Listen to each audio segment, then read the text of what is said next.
So yeah, this is not a drill. We actually did decide to, I don't know, go live. Why not? Why not indeed? Steve Swift.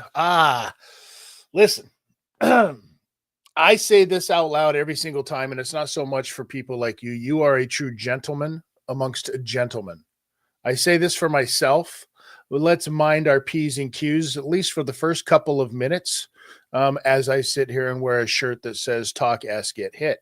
I mean, I see, Steve, I screwed it up already.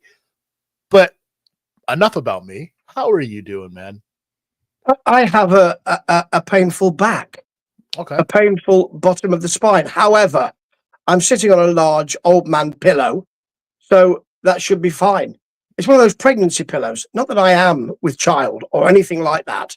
That would be extraordinary, and probably we could make a lot of money out of that. But I'm not with child, although it does look as though I am to a certain extent. But my back is quite painful. However, the boxing has ameliorated that pain. Unbelievable too. Listen, we talked about this last week, right? Like you and I spoke about this and what this card was going to be. We're talking about the Last Crescendo that happened, yesterday. For those of you lucky enough, like myself, this only comes along. See, all y'all get a better deal. I feel from across the pond because of timing for some of these things. You know what I mean? So for myself, when I get to wake up in the morning on a Saturday and it's like, boom, 11 o'clock, you got to get your stuff done because all of a sudden the fights start. Now, unless you're a maniac like myself, who's up at 6 o'clock Eastern time, because, prelims, they need to get watched too. Holy smokes.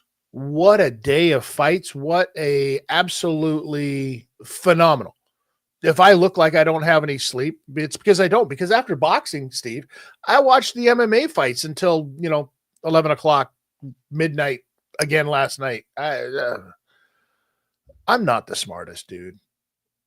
But you're committed, and that's the great thing about it. I mean, yes, that's a wonderful thing. Not smart, not good, but committed. That's the important thing here. You are also very good. And probably should be committed. Who we kidding right now, Steve? Man. So it was a normal time. It was a normal time for you to have the boxing on, but obviously you are like some 007 spy and you have busy things in a real life, unlike myself. It was there was. I mean, yes, I can't quite talk about what I did last night because obviously it was business, which, let's put it this way, the bomb was diffused. Good. So that's fine. So you can all sleep carefully and peacefully. That'll be fine. So I didn't watch them until this morning.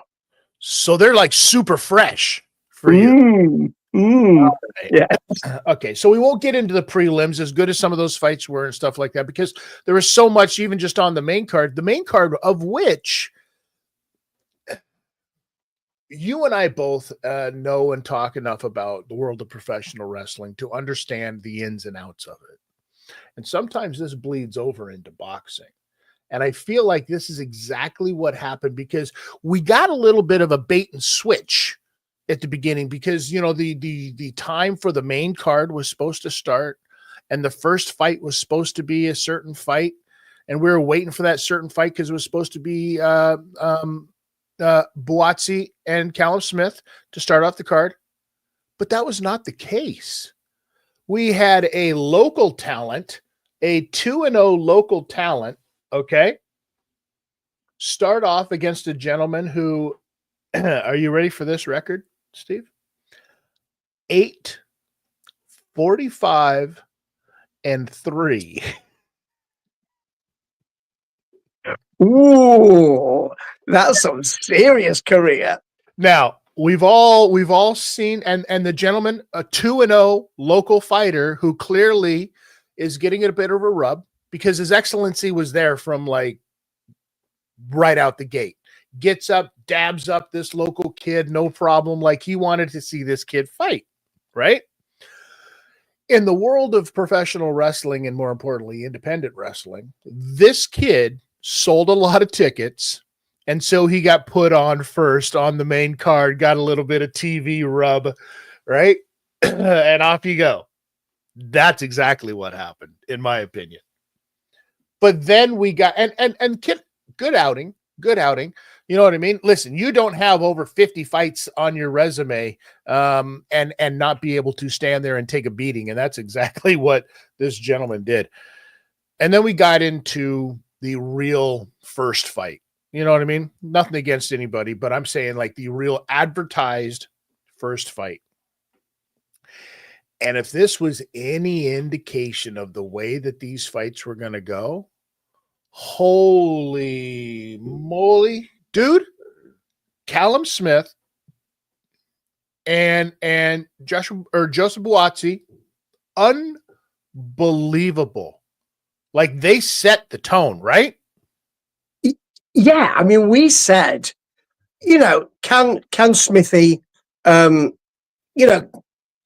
is this turning back the time? I even did the Cher song, and I'll do it again. If you could turn back time, and he did.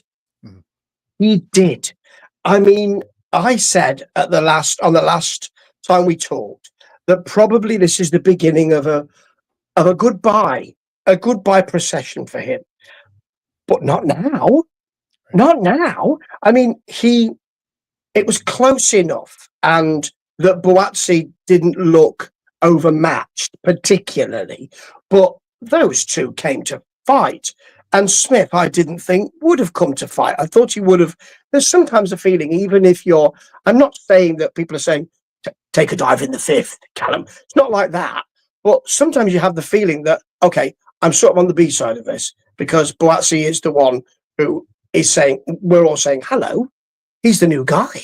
And Callum Smith didn't feel that way. It was a fantastic attritional fight. Yeah, sometimes we see this in other fights too. You see a young talent like Buatsi come along, and you're like, holy shit, here's another phenom. Here's another young dude who's gonna run through everybody, right? And you're like, Callum Smith, okay, he's a dude on the down. You know what I mean? He's probably hit his peak. No harm, no foul. But then the old dog sometimes teaches that new dog that it's not quite time to take over the yard yet. I may not have a lot of fight in me, but I got at least one more, and it's going to whoop your ass, kid. And these body shots, paid dividends. That's exactly what it was.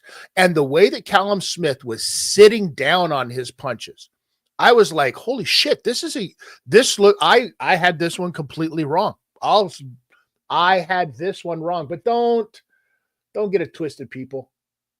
I didn't have many wrong on this one. Okay. But anyways. Yeah, right. We're going to get to that, and you're going to be absolutely insufferable for the next decade on this. But the thing, and fair enough, actually. But the thing is that I just want to ask because Cam Smith turned up and, as you say, sat down on those shots and said, "Not your time yet. It's not your time yet, Mr. B." Now, is it just that? And I'm going to ask you this: is it just that Buatsi was put in there too soon, or against the wrong opponent, or are we saying that's it? That's what you get for Mr. B. That's as far as you get, and there you go. So actually, you're going to get here, whereas really he wants to be up here. What do you reckon it is? I think it could be a little bit of both. I think that, maybe 19 wins isn't enough. You know what I mean? To be out there yet. I think that, but I also think that everybody thought that Callum Smith was going to be an easier fight than it actually was. Everybody except for Callum Smith and his camp was like, nah, Buatsi's gonna run through him, and this is what we're gonna see. Right now, as well as I do, all it takes is one of those body shots to completely change your game plan. And that's exactly what happened. You saw when it happened too, right? When he got rocked with that one, and boop, that was a wrap for him. So kudos to Callum Smith. I can't wait to see what he's going to be able to do next. I don't Well, know how to match him up. yeah, this is it, you see, because, you know, as you said earlier, he's kind of at the end of his career, no harm, no foul, because he's done fantastic things. But you're kind of saying, well, he's got another chance now to do something else. What will that be? You know, what? I mean, is he going to go on a run now? It's a bit of I don't know. It's a bit of not a concern, but what's going to happen in the business of boxing with this now? And for Joshua B, back to the drawing board for the moment. Just keep behind the curtain a little while. You can come out in a little while, but we just need to get a bit more work done, because he didn't have any answers when the heat was turned up. He didn't have any answers, and I also, as you did, thought it was his height. But as you say, everyone's got a plan until they get punched in the face or punched in the gut. Yeah. And that's what happened here. Yeah. It's also what happened in the next one. And when we were talking heavyweights, here we go. And I said, listen, I said it, people. This is why you got to check it out. And if you haven't yet, you know, please make sure that you do go over, hit that subscribe, hit that like button, do all of the things, because we ask questions like what to work, but more importantly, we give you good, solid advice. And in this one, this is exactly what happened. I said Ajit Kabayel was going to be too fast. And if you looked at it, holy smokes, Zhilei Zhang was an absolute monstrous size in this match. When you looked at the two of them, you were like, holy shit, is Ajit Kabayel like in the wrong weight class, or is Zhang really that big of a dude? Right? Yeah. Now, Zhang, I backed him, didn't I? And Zhang looked like I look at the moment when I'm walking around the house. It was that slow that I thought, right, it could take you 5 minutes to get from the ropes to the middle of the ring here. He was incredibly slow, but that's because, as I said earlier on my own podcast, he's gone with the wind. Yeah. Gone with the wind, Zhilei Zhang. Because if you know, again, work the body, that was fast from Ajit Kabayel, fast. And you know, people are saying, well, we didn't know, did we?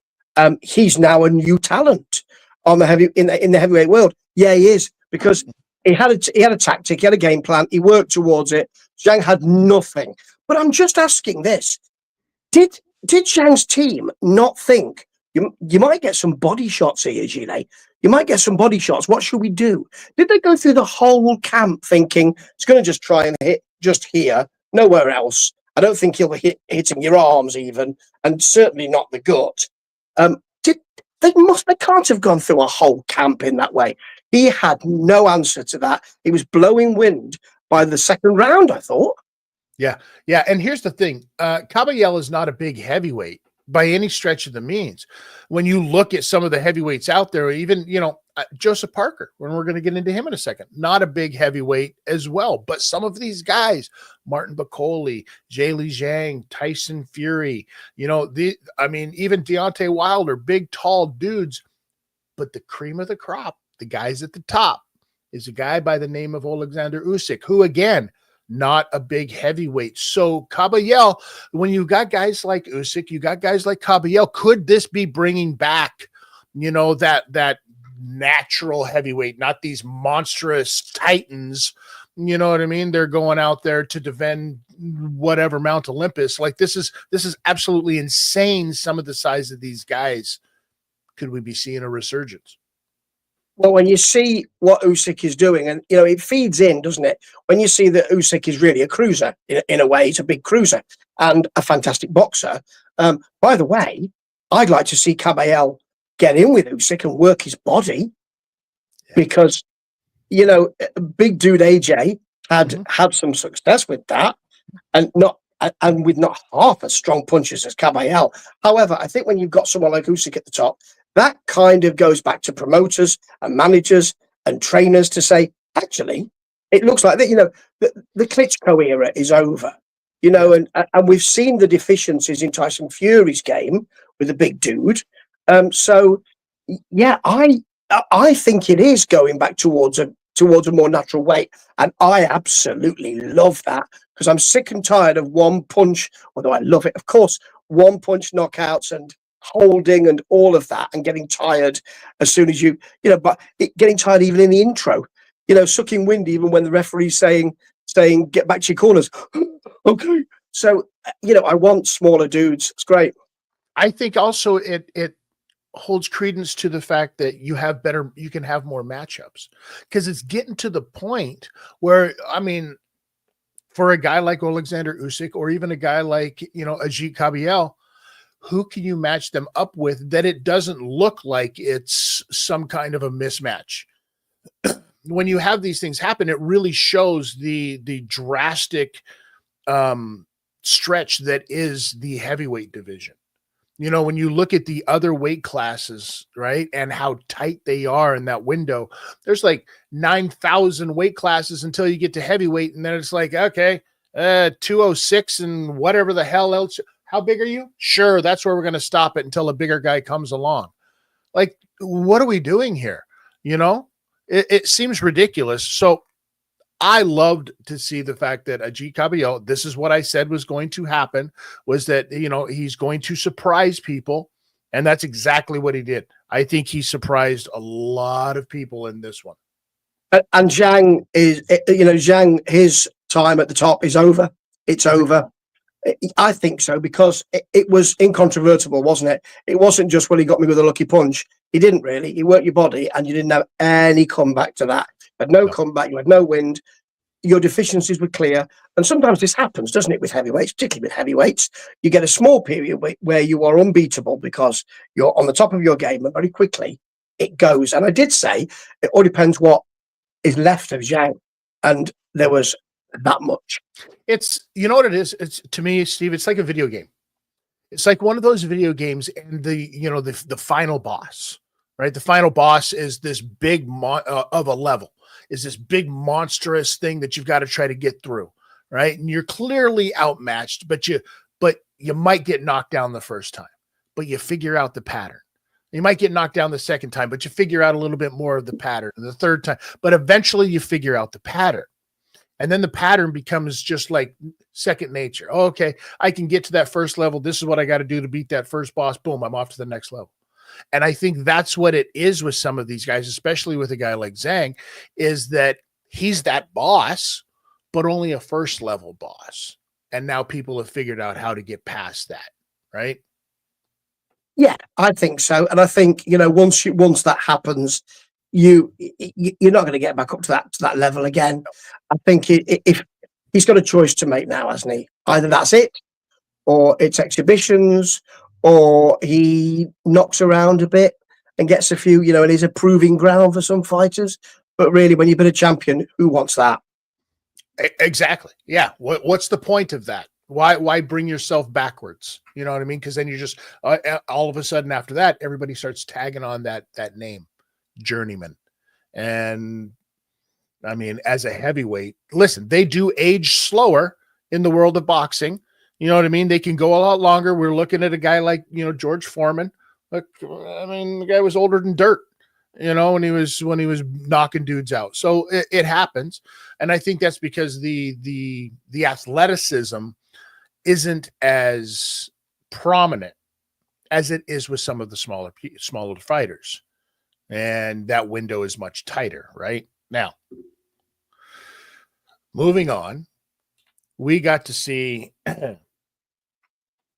what do we want to talk about first? We want to talk about, okay, let's talk about Virgil Ortiz and Israel Madrimov, which unbelievable fight, great fight.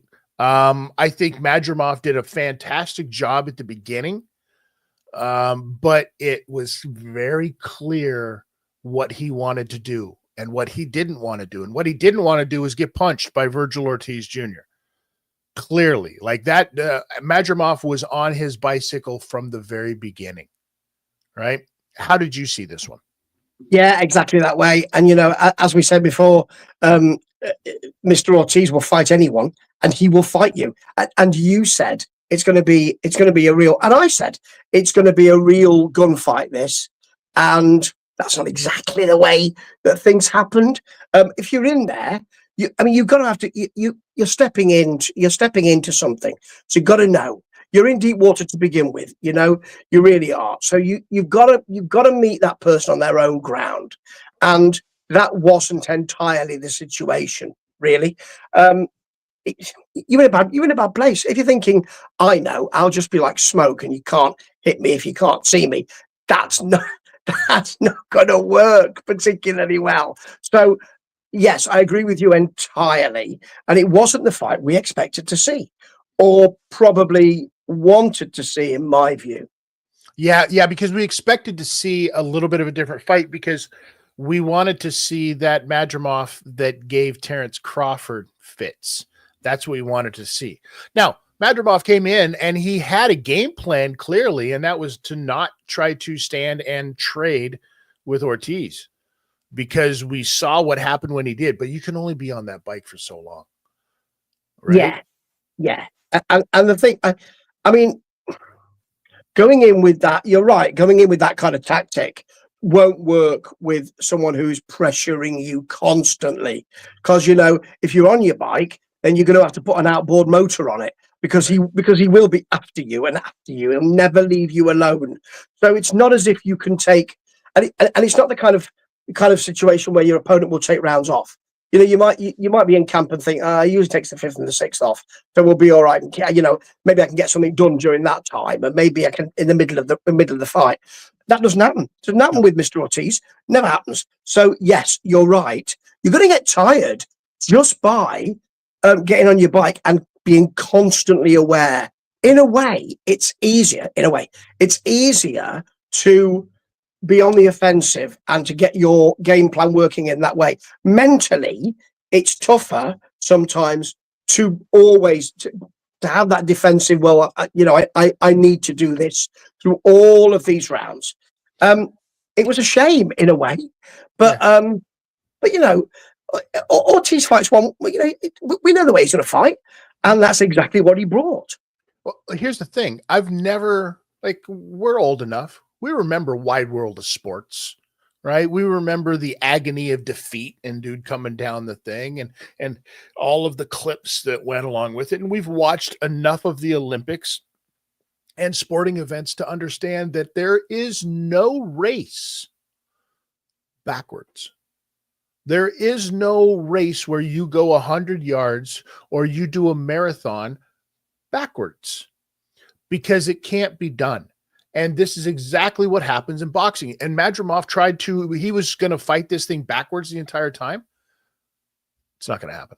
No, and I mean, the commentary teams and myself, and I'm sure you too, are delighted when people can fight going backwards and fight off the back foot and all of that. It's harder to do. That's why people love it so much and he can fight off the back foot and he can fight when he's going backwards. And that's why people think it's so extraordinary, because it's harder to do. So, you know, at some point you're going to have to get in there with him and fight.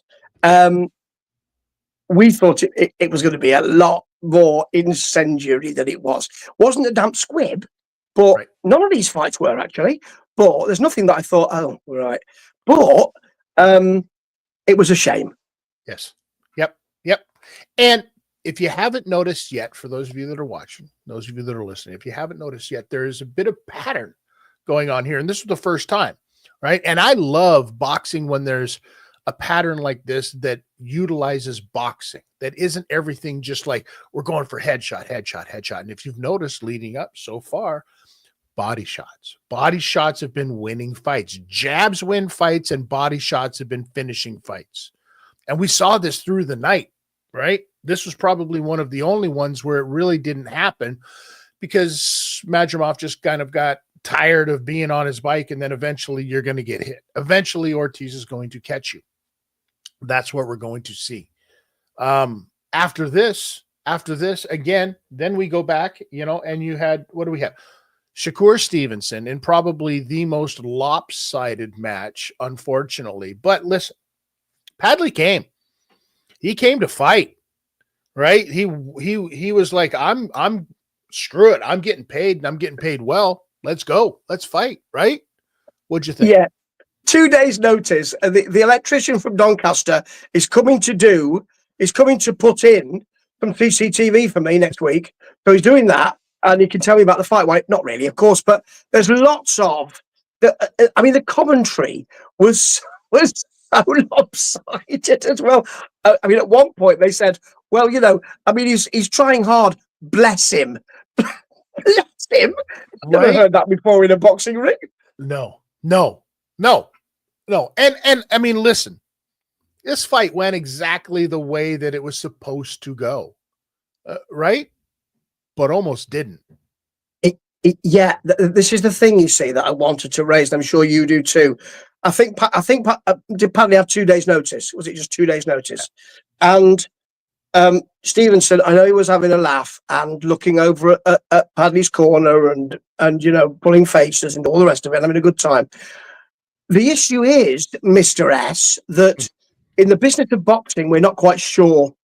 And you're making an awful lot of pronouncements and saying you want an awful lot, and we need something incontrovertible. And what you needed to do was get that man out in the second round and show that actually he can't live with you. How dare they suggest he did that?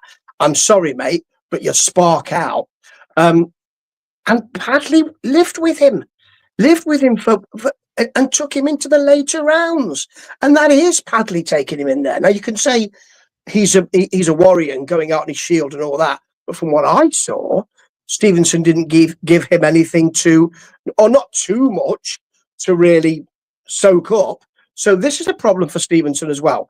I mean, he's onto a bit of a loser, isn't he? Because really, in the first place, we weren't quite sure about his opponent. Now we're definitely not sure about his opponent.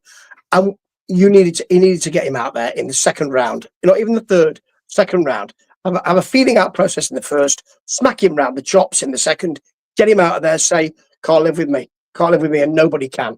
Can't say that now. And I still think we've got questions about Shakur Stevenson.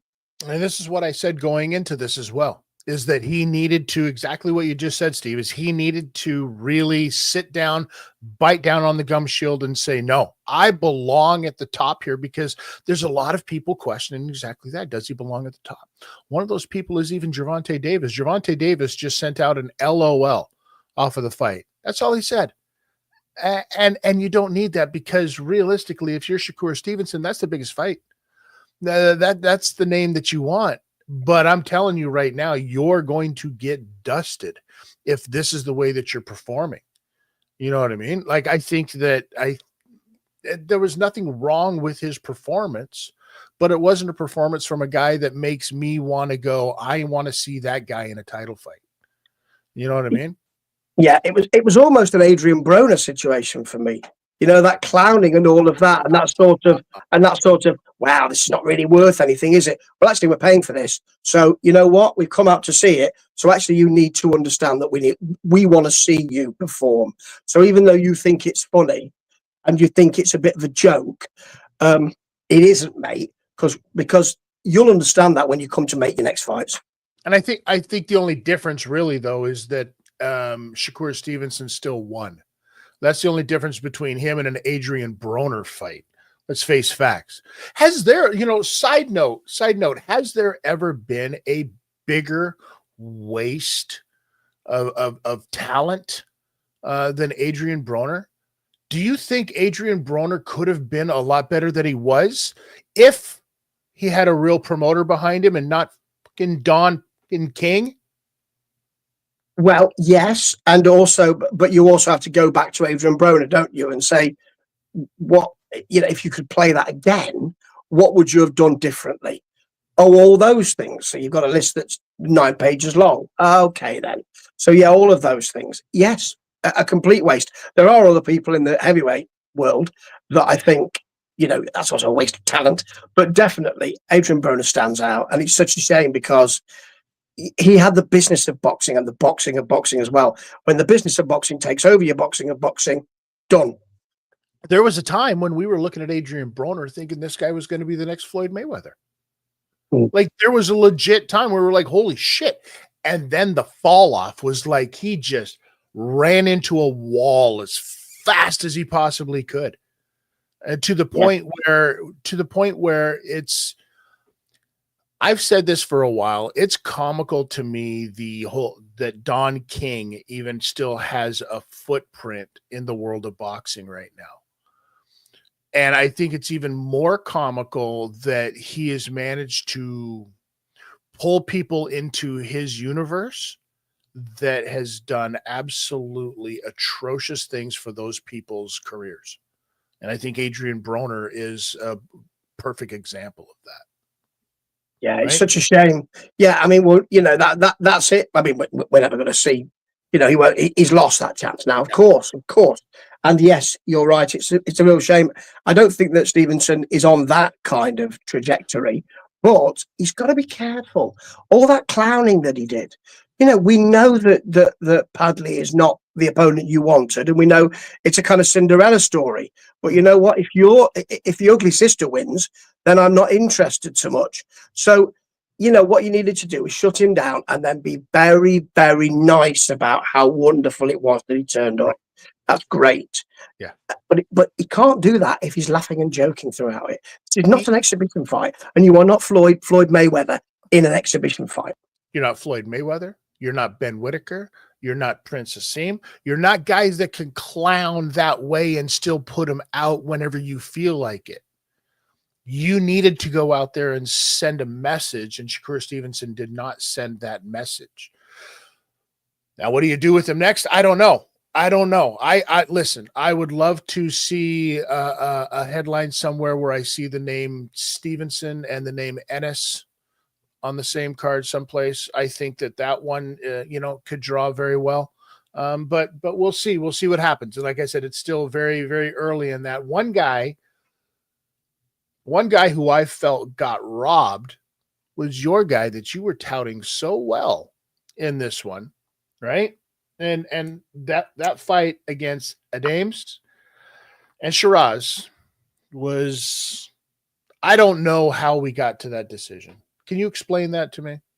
Well, first of all, how do you feel? Because I think that might have been the correct decision.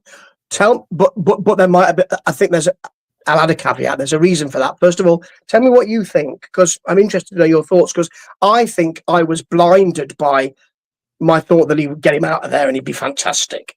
So just tell me what you think. So I thought that he did a really good job out the gate of trying to be long, but I think that Adames did a really good job of confusing the reads. I think that the reads weren't exactly what Shiraz thought they were going to be. And he started off very well. I think Adames showed that the reason that he is who he is, you know what I mean? And I think he showed up to fight.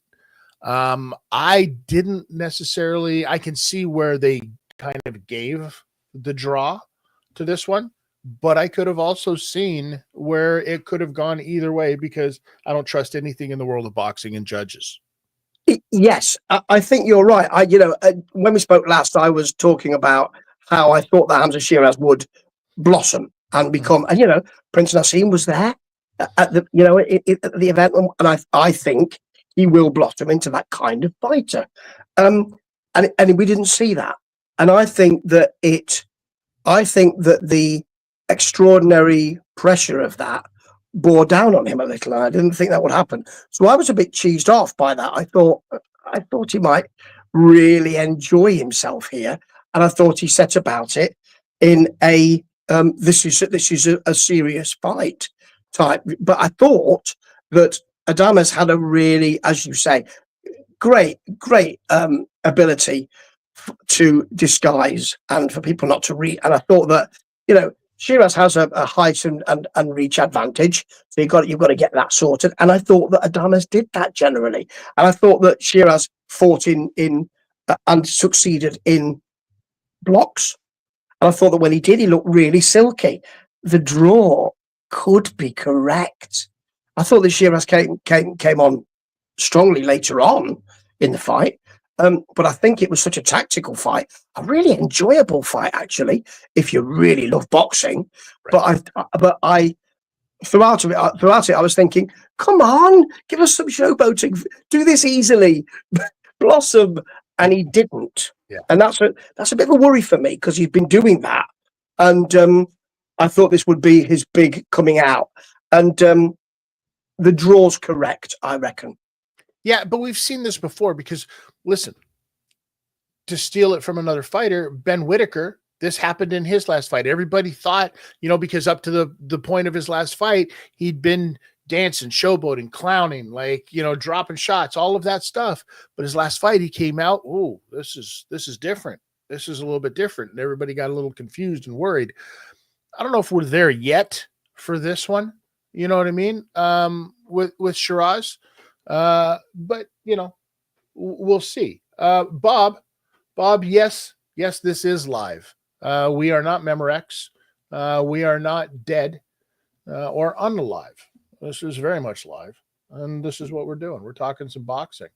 So one thing that I noticed, and it was kind of funny to me because I made this comment to myself because I was watching these fights by myself, is that when Shiraz was fighting, he kind of reminded me of one of those hand puppets, one of those boxing hand puppets. His elbows were so tight and his arms are so long, they just come out of nowhere and go, whoop. You know what I mean? It was actually kind of comical to me. But yeah, one of those rock'em sock'em robot type things as well. 100%.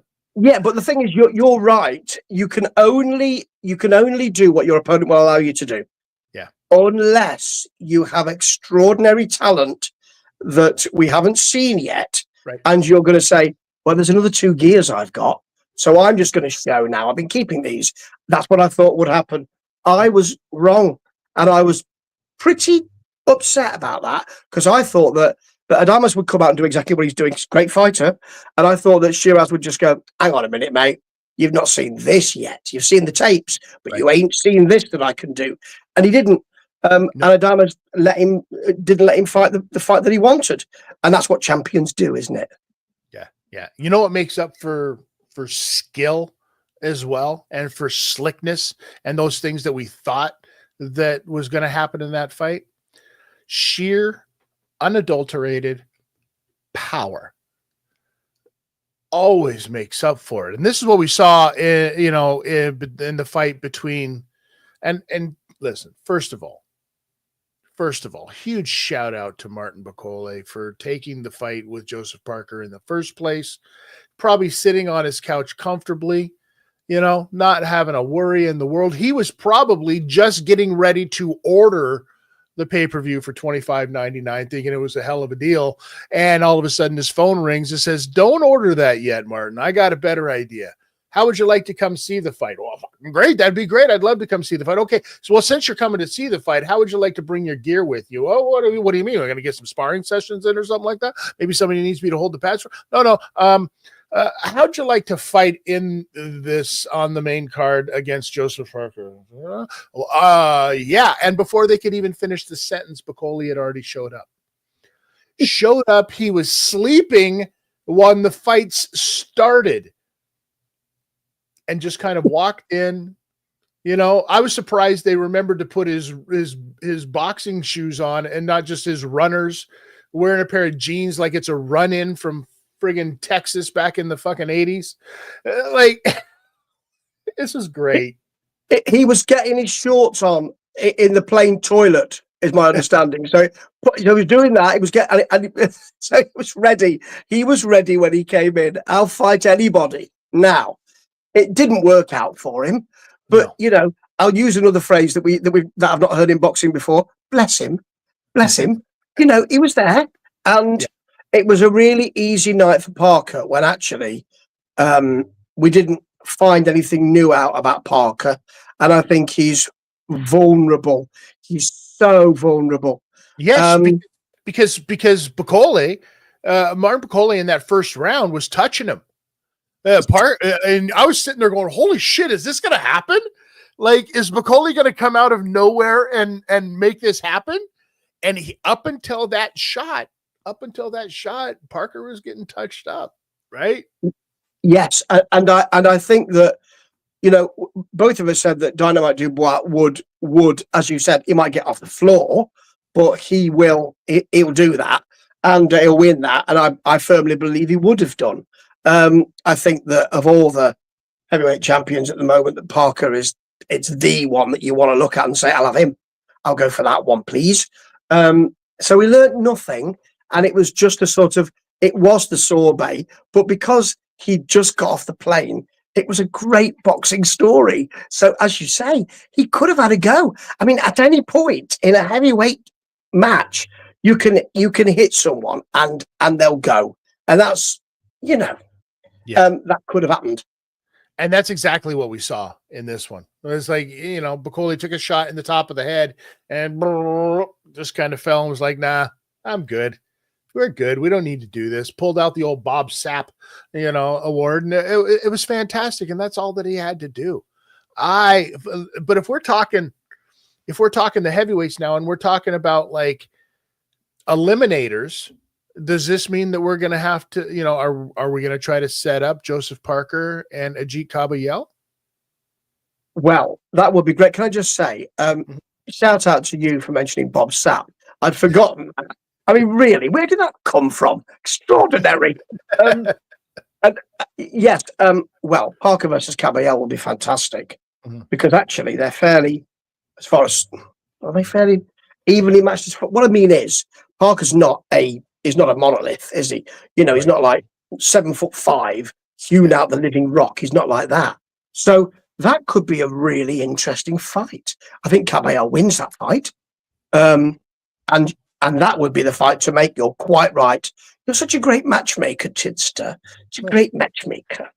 Well, listen, I would love to see that fight because that's the fight. I think that's the path because I don't think that you can throw Ajit Kabayel in there with Alexander Usyk yet. Because I think you still have guys like Parker who won, right? You still got an unanswered question from Dubois. We saw what Dubois did with Anthony Joshua. Right. So you've got that as well. So there's still some stuff out there. And then, we saw what happened with Kabayel. We saw it with Parker yesterday. Right. We've still got Dubois and there's still got to be a fourth. There's still got to be a fourth one in there if we're going to have true eliminators to see who's going to fight Alexander Usyk. Right. So who could be that fourth? Who could be that fourth? There are loads of possibilities, but the thing, it all depends on whether you're looking to go back in time and say, oh, well, let's just stuff AJ in there, or whether you're going to say, let's give somebody a real chance who you might not have thought of, because it's quite a fractious position at the moment, the heavyweight. So, it's not, you don't have fantastic stars apart from Usyk, and he's not really a starry guy. So you don't have that. Tyson Fury is out of the picture now, I would say. So you could put somebody in that you think, that's interesting. Who are you suggesting? I saw you doing this. Because I don't trust boxing. I don't trust the business of boxing. I would think that this would be an absolutely ideal time for these sneaky sons of bees to bring Klitschko back the way that they've been talking about. Yes, you're quite right. What a terrible thought. What a terrible thought. I don't like that. I don't like that thought at all, Steve. These are intrusive. I don't want these in my head. If he was a superhero, he'd be called the Clinch, because that's it. I mean, you're quite right. That's a possibility. He's got that old time, and it's the excitement, isn't it? Of he's coming back from nowhere, and he's going to be fun. That's a big business of boxing thing. You swine! You've ruined my day. I'm so sorry. Well, this might even ruin it even worse if you think about this. B says Charlie Z. You're talking Charlie Zelenoff? Is this what we're talking about? We're talking about the YouTube guy that was going around who sucker punches people. Listen. As much as I would love to see that, we saw what Deontay Wilder did to this guy, right? So, no, I don't think Charlie Z is going to get the call there, B. Mike Tyson could get, I mean, if they fought in Texas, then he could get a license. So, yeah, I mean, turning back the clock, why not? And I think that this is the thing. This is why I said Klitschko. This is, you know what I mean? if you talk about the other guys, you're not putting in Tyson Fury. That ship has sailed. You know what I mean? You're not going to embarrass him like that either. He doesn't need it to be. That's why I think Klitschko's a name that, it's like, star power, the name, but it also allows some of these other guys to get up a little bit. Then I think the matchups maybe become something like Joseph Parker against Klitschko, Caballel against Dubois. Caballel Dubois is tasty, isn't it? That is a super tasty fight. Because like Parker, I think that Dubois is brittle. I'm not completely sure about Dubois. I mean, as we said last week, AJ's a shot fighter, done. So you can't take too much from their fight.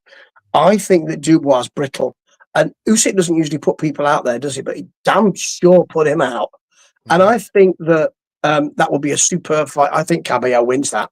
Yeah, I think Caballel's the dark horse. Like I said at the beginning of all of this when they were talking about it, I think Caballel's the dark horse to be the guy to fight Usyk, but you've got to get his name. You've got to get his name over. So it's a perfect time for him to do this. And then you've got him in Parker. Fantastic. Or I mean, him and Dubois. Perfect. I think he goes through that. And then on the other side, whatever happens with Parker and Klitschko, if that happens to be a thing, I think really for paper, I think you want Klitschko beating Parker on that, because then if you've got Caballel, Klitschko, winner of that fights Usyk, brother, the heavyweight division is written for the year. Well, you've either got, because the business of boxing says the young pup, the dark horse, or the guy who's coming back. Yeah. Yeah. That's extraordinary. You should be a promoter. You really should be a promoter. I should just be a booker. Promoters have to use their money, and I ain't using my money. I don't have His Excellency money. All right. So, I mean, if His Excellency wants to give me, one of those fancy cars and one of those nice checkbooks, yeah, no problem. I book this stuff up. Right. I think it would be fantastic. Oh, okay. So Charlie Zelenov happens to be Trump's favorite fightet. I don't think that's true. He's not a fighter. He's a fightet. It's like a rocket. My favorite fighter, best fighter ever. Never been a better fighter. Gives me a chance to do my quite poor Trump impression. Thank you. Thank you so much, Charlie. Thank you. All right. So main event. Let's talk about this main event. And this was one of those fights that we've been waiting for round 13 to start after the first 12 ended, right? And this, in my opinion, was what it was in the first 12 rounds. Now, there's a lot of people, that are like, oh, Beterbiev got robbed in this one. I didn't see it that way at all. How did you see this fight? I agree with you. First of all, are you going to tell us how right you got this? Explain how you called this. I think I don't want to do this because you did it and you were right. And tell us exactly what you thought. Yeah, listen, I thought Bivol won that first fight, to be honest with you. And I thought it was way closer than what they had thought. And I think that Bivol needed to come out and be a little bit better, but to continue doing what he was doing. And this is exactly what it is. I think Bivol is a better boxer than Beterbiev. I think Beterbiev is a tougher boxer. He's a younger guy. I thought it was interesting that he hailed out of Canada instead of Russia or Dagestan or wherever, he was originally born. I thought that was interesting, trying to live off of that Four Nations rub, probably. But I think that Bivol, and I said this before, I think that he's a better boxer. And he proved that he was a better boxer because he was in, he was out. He did all of the right things in those first, I gave him the first 3 rounds. Some people could have said Beterbiev the third round went to him or whatever, but I gave Bivol the first 3 rounds. And then it kind of seemed like something had happened because he was kind of sitting back even the commentators were making reference to his hand, his right hand. He wasn't throwing it at all. Right? Go ahead. Well, no, you're right. And you called this. You called this. You're too modest. You called this result and said, "Wouldn't it be great if we had to have a rubber match?" And we want a rubber match. We definitely want a third match. I thought Bivol was right for the win. I thought he was, as you say, a better boxer. I said when we talked about this that he needed to be smooth, and some of those, the ninth in particular. I mean, that's faultless, isn't it? In and out, the shot, the movement, the precision, the shot selection, the speed. I mean, extraordinary stuff. And to have your second wind in that ninth round, and then to carry that forward to the 12th, carry that all through those last rounds. Extraordinary. What an extraordinary boxer. Yeah. Listen, I was not upset. I had it 116, 112 for the fight overall. You know what I mean? But I could see where people, were looking at that third round or whatever, but it was those middle rounds. And if you can stay away from a guy like Beterbiev in those middle rounds, holy shit, that says a whole hell of a lot about you as a fighter. And I think Bivol did exactly what he was supposed to do in this fight. The question is, what do you do with him now? Right? Yes, because I mean, where's he? He's done an awful lot. He's done an awful lot. There are a lot of options, but sometimes that's the tyranny of choice, isn't it? So, I mean, where does he go? What are you going to do with him? Are you going to do something extraordinary with him? Are you going to continue? Are you going to continue where he is now? He's moved up and down in weight. So what we're going to do with him now, he is an extraordinary boxer. And because he's an extraordinary boxer, and you're quite right about those middle rounds, where the commentators and some people watching have been saying, well, Beterbiev was just so much better. Yeah, he came on strong in those rounds and won those rounds, in my view. However, Bivol, because he wasn't there a lot of the time, and his defense was so good, you couldn't give him all of those fights, those rounds, because Bivol was just supreme. But he is a problem. He is a conundrum because he can do so much. So I don't quite know as you say, what you do with him now. Great fight, though. I think if I'm Dmitry Bivol and I'm his camp and I'm his management, I go on the attack immediately. Who's the biggest name in boxing right now, Steve Swift?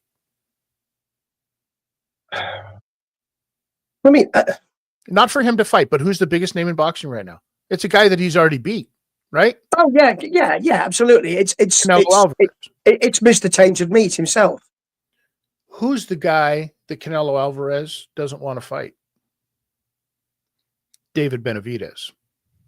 Oh, if I'm Dmitry Bivol, I go on the attack and I say, I want David Benavidez. I want that fight. I stick it to Canelo and his money every chance I get. I'll fight the guy that Canelo doesn't want to fight, right? You're quite right that this was something that was being considered, a year and a half ago, 2 years ago? And I was salivating at this because the thing about Bivol is that, Beterbiev and Benavidez, bigger guys, stronger guys, powerful guys. Bivol doesn't give a damn about that because he's got the skill for that. If he turns up on that night, he has the skill for that. That would be a supreme fight. And you're quite right that Canelo Alvarez, well, he's kind of given his booking away to His Excellency, really. So His Excellency might be saying, I wish you would fight better. I mean, His Excellency might say, you need to fight him, don't you? That could scupper things. But I think you're right. That Bivol and Benavidez fight, that's tasty. That's 4-course meal tasty. Yeah. That's I think how His Excellency comes back from what we saw at the Last Crescendo is some of these kinds of fights. You know what I mean? You're talking about the heavyweights. Let's do that. Let's get Klitschko back in the mix. Let's make that happen. Let's get Bivol and Benavidez fighting. Let's make that happen. I think that Beterbiev, you could throw him in the mix as well. Beterbiev and Benavidez would be a great fight too. But Bivol won. So I think that he has the first fight right of refusal in my opinion, of that one. Now, we're probably going to end up just seeing a rematch, which I'm okay with that as well, because we still have some timing for all of this stuff to play out with Canelo Alvarez as well, right? Because we could see somewhere down the line, maybe next year, finally, if this happens, that Canelo pulls his panties out and actually takes a fight before he rides off into the sunset.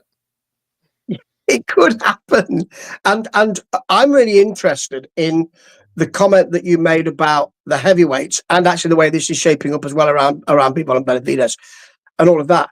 In that His Excellency has been talking about this league, and he's gone quiet, but he keeps talking about it. However, if you clear things well and then say, here are two sides of the same thing, it's kind of like, the kind of 4 fights you talked about with the heavyweight picture is kind of like a league situation.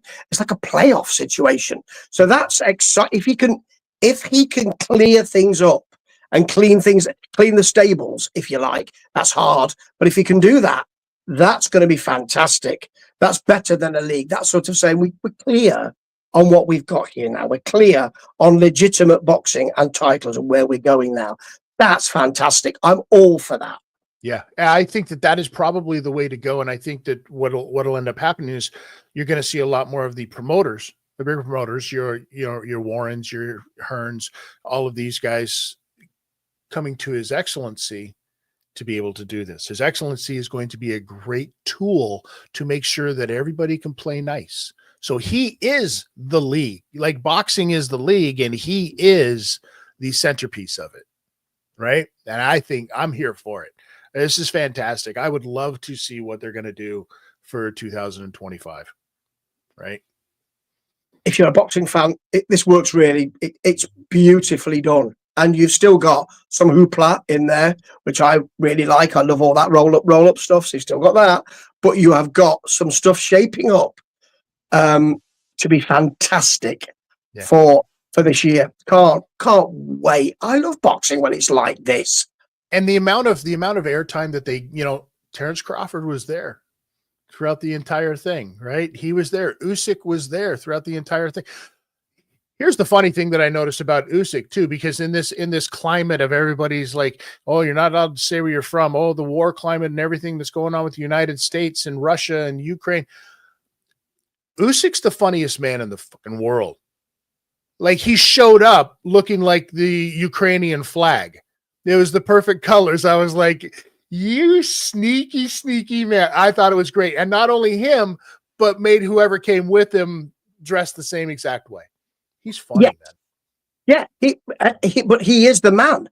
So in a way, he's saying, I can do what I like here because I'm the man you've got to beat. And, he is the man. And it's murkier in other weight classes, isn't it? But in the heavyweight class, that's it. He is the man. And I can't say, but how long has he got? He said he's got 2 more fights in him. So, that might cover this year. It would cover this year, wouldn't it? He might do 2 fights this year. So it's going to be fantastic. And he is a generational fighter. Usyk is a generational fighter, speaks superbly, intelligent guy, knows exactly what he's going to do, does fantastically in the ring, tactically fantastic as well. Wonderful, wonderful fighter.